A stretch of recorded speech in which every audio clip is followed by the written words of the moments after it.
அனைவருக்கும் வணக்கம். சமூக ஆர்வலர் சார்பாக இன்றைக்கி பார்த்திங்கன்னா இயற்கையை பற்றி ஒரு சிறிய விழிப்புணர்வு. என் பூமி, என் மக்கள், என் எதிர்காலம். ஐயா, எல்லாம் இப்போ பூமியை பாதுகாக்கணும், அந்த பூமியை அழிக்காமல் இருக்கணும், இயற்கையை பாதுகாக்கணும் அப்படிங்கிறாங்க. இந்த பூமியில் என்ன தான் இருக்குது? அனைவருக்கும் வணக்கம். ஐயா இயற்கையை பற்றி எனக்கு கேட்டிருக்கிறாரு. அது மட்டும் இல்லாமல் இவர் சமூக ஆர்வலர். நான் பார்த்தோன்னா இயற்கை ஆர்வலர். இயற்கையை பற்றி நான் நிறைய விஷயத்தை நாங்கள் லேர்ன் பண்ணி வச்சுருக்கோம். இந்த இயற்கை பூமி மிகவும் இயற்கையான சூழலை நமக்கு கொடுத்துருக்கு. பூமி நமக்கு இயற்கையான சூழலை கொடுத்துருக்கு. என்ன இயற்கையான சூழல் கொடுத்துருக்குன்னா, நம்ம இந்த காற்று மண்டலத்தில் பூமிக்கு மேலே இந்த பகுதியில் நாமெல்லாம் வாழ்ந்துட்டுருக்கோம். நாம் மட்டும் இல்லை, பல ஆயிரக்கணக்கான உயிரினங்கள் வாழ்ந்துட்டுருக்கு. இது எல்லாத்துக்கும் இந்த இயற்கை தான் பாதுகாப்பு கொடுக்குது. சரியான முறையில் ஒவ்வொரு உயிரினங்களையும் பாதுகாப்பு கொடுத்து அதிகமாக வளர்ந்துடாமோ கம்மியாக போயிடாமோ அதை பாதுகாப்பு கொடுத்து அழகாக நம்மளை வாழ வச்சுக்கிட்டு இருக்குது. மனித சமுதாயத்தை முதற்கொண்டு வாழ வச்சுக்கிட்டு இருக்குது. இப்படி ஒரு சூழல் நம்ம உயிரினங்கள் சார்ந்த ஒரு கோளாக நம்ம இருக்கிறோம், ஒரு பூமியாக இருக்குது அப்படின்னா, அதை நம்ம உண்மையிலேயே நமக்கு ஒரு மிகப்பெரிய கிஃப்ட் அப்படின்னா நமக்கு கிடைச்சது இந்த பூமி மட்டும்தான்.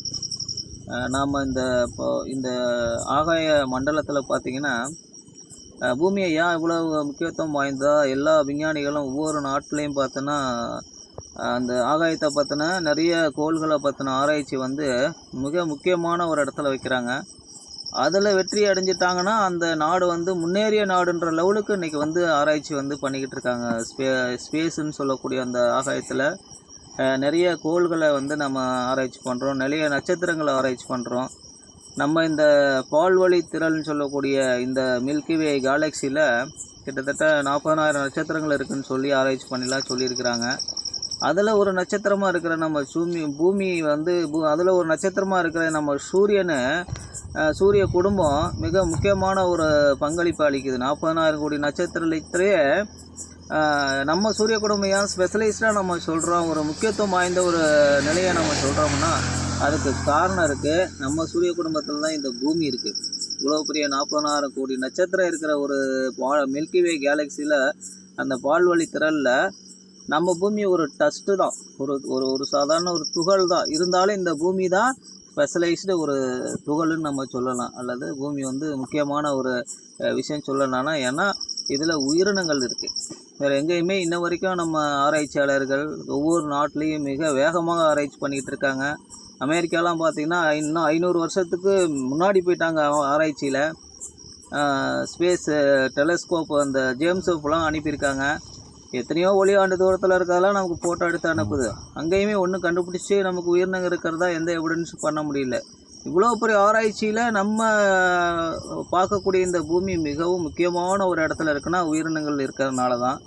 அப்படிப்பட்ட ஒரு பாதுகாப்பு இந்த பூமி நமக்கு கொடுக்கறதுனால தான் இந்த உயிரினங்கள் இவ்வளவு அருமையாக நாம் ஒருத்தருக்கு ஒருத்தர் விட்டு கொடுத்து இயற்கையோட இயற்கையாக பாதுகாப்பாக நாம் வாழ்ந்துட்டுருக்குறோம். ஒரு நாள் இந்த இயற்கை உங்களுக்கு பாதுகாப்பு கொடுக்காமல் விட்டுருச்சு அப்படின்னா ஒருத்தருடைய உணர்வுகளுக்கும் வேலை இல்லை, எல்லோரும் அழிஞ்சு போயிடுவோம், அவ்வளோதான். அப்போ இந்த இயற்கை நீங்கள் என்ன பண்ணினாலும் அது உங்களுக்கு ஒவ்வொரு நாளும் பாதுகாப்பு கொடுத்துக்கிட்டே இருக்குது. இதெல்லாம் மனசில் வச்சுக்கோங்க. நம்ம பூமியினுடைய இயற்கையை நம்மளால் முடிந்த வரைக்கும் நம்ம வாழ்நாள் இருக்கக்கூடிய காலங்கள் வரைக்கும் அதை பாதுகாக்கணுன்ற ஒரு மெயினான ஒரு முக்கியமான எண்ணங்கள் எப்போதும் நம்ம மனசில் வச்சுக்கிட்டே இருக்கணும். இயற்கை அவ்வளவு விரும்பக்கூடிய ஒரு விஷயம். இயற்கையோட இயற்கையாக விரும்பி வாழ்ந்து பாருங்கள், உங்களை எந்த தீய சக்தியால் நெருங்கவே முடியாது. அந்தளவுக்கு இயற்கை உங்களுக்கு பாதுகாப்பு கொடுத்துக்கிட்டே இருக்கும் அப்படின்னு சொல்லி வேறு ஏதாவது தெரிஞ்சுக்க விருப்பப்படுறீங்களாங்கய்யா? இப்போ நம்ம இளைஞர்கள் இந்த இயற்கையை எப்படி அடுத்த தலைமுறைக்கு கொண்டு போகணும், நாம் என்ன பண்ணணும், என்ன பண்ணக்கூடாது, அதை பற்றி உங்களுடைய சரி. இப்போது இளைஞர்கள்னு சொல்லிட்டீங்க. இளைஞர்கள் அப்படின்னு நாம் எடுத்துட்டோம்னா அவங்களுக்கு தெரிஞ்ச விஷயமெல்லாம் நிறைய முதிர்ந்த ஓல்டு மேனை விட இளைஞர்களுக்கு நிறைய விஷயம் இன்றைக்கி தெரிஞ்சிருக்குது.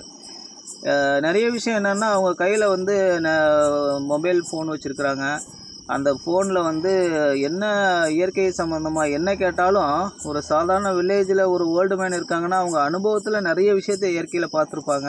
ஆனால் இந்த இளைஞர்கள் வந்து மொபைலை வச்சுக்கிட்டு இயற்கையை பற்றின யோசித்து ஆரம்பிச்சிட்டாங்கன்னா அவங்களுக்கு வந்து அவ்வளோ விஷயங்களை லேர்ன் பண்ணிடுறாங்க. அந்த அளவுக்கு அவங்க வந்து இயற்கையை விஷயங்கள் அவங்களுக்கு கிடைச்சிரும். பெரியவங்ககிட்ட கேட்கணுன்ற ஒரு அவசியமும் கூட கிடையாது. ஆனால் இளைஞர்கள் வந்து இயற்கையை பாதுகாக்கணுன்ற ஒரு எண்ணம் வந்து விட்டாலே அவங்க இந்த தகவல்களை எல்லாம் மொபைலில் இருந்து அழகாக அவங்க லேர்ன் பண்ணிவிட்டு எப்படி அவங்க வந்து இயற்கையை பாதுகாக்கலாம் அப்படின்றதெல்லாம் ஈஸியாக வந்து இது பண்ணிடுவாங்க. இருந்தாலும் நம்ம வந்து அந்த எண்ணங்களை எப்படி இளைஞர்கள் மத்தியில் கொண்டு போய் சேர்க்கணும், இயற்கை எவ்வளோ முக்கியத்துவம் வாய்ந்தது, அந்த இயற்கையை எப்படி பாதுகாக்கலாம் அப்படின்னு சொல்லி நம்ம இளைஞர்கள் மத்தியில் கொண்டு போய் இந்த எண்ணங்களை கொண்டு போகணும்.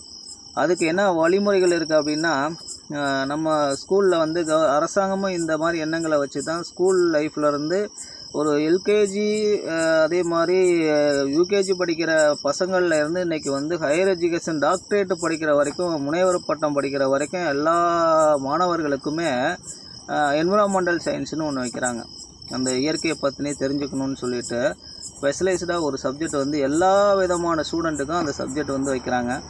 அது ஏன்னா இந்த இயற்கையை பற்றி மனிதர்களை தெரிஞ்சுக்கணும், எந்த டெக்னாலஜி படித்தாலும் அந்த மனிதர்கள் வந்து இயற்கையை பற்றி தெரிஞ்சுக்கணுங்கிறதுக்காக, மாணவர்கள் தெரிஞ்சுக்கணுங்கிறதுக்காக இந்த கல்வி முறைகளெல்லாம் அவங்களுக்கு வைக்கிறாங்க.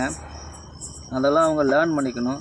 அது இல்லாமல் நம்ம ஒவ்வொருத்தர் வீட்டிலையும் பார்த்தோன்னா அவங்க அப்பா அம்மா வந்து ஒரு 20 வருஷம் 25 வருஷத்துக்கு முன்னாடி இயற்கையான சூழலில் வாழ்ந்து வந்தவங்க. மொபைல் ஃபோன்லாம் டெவலப் ஆகிறதுக்கு முன்னாடி அவங்களாம் வாழ்ந்து வந்தவங்க. மேக்ஸிமம் வில்லேஜில் இருந்து வந்தவங்களாக இருப்பாங்க.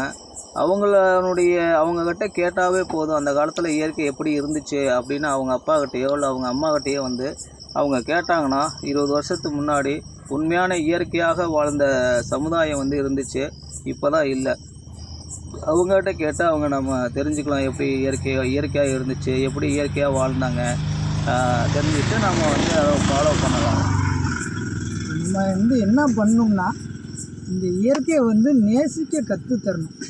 எப்படி ஒரு குழந்தை வந்து பிறந்தோடனே அதை நம்ம கொஞ்சுறோமோ, எப்படி அதை பேர் சொல்லி விளையாடுறோமோ, அதேமாரி நாம் வந்து காலையில் எந்திரிச்சோடனே ஒவ்வொருத்தனோருடைய கடமை, அந்த கடமை என்னென்னா இயற்கையை வந்து பாதுகாக்கணும்.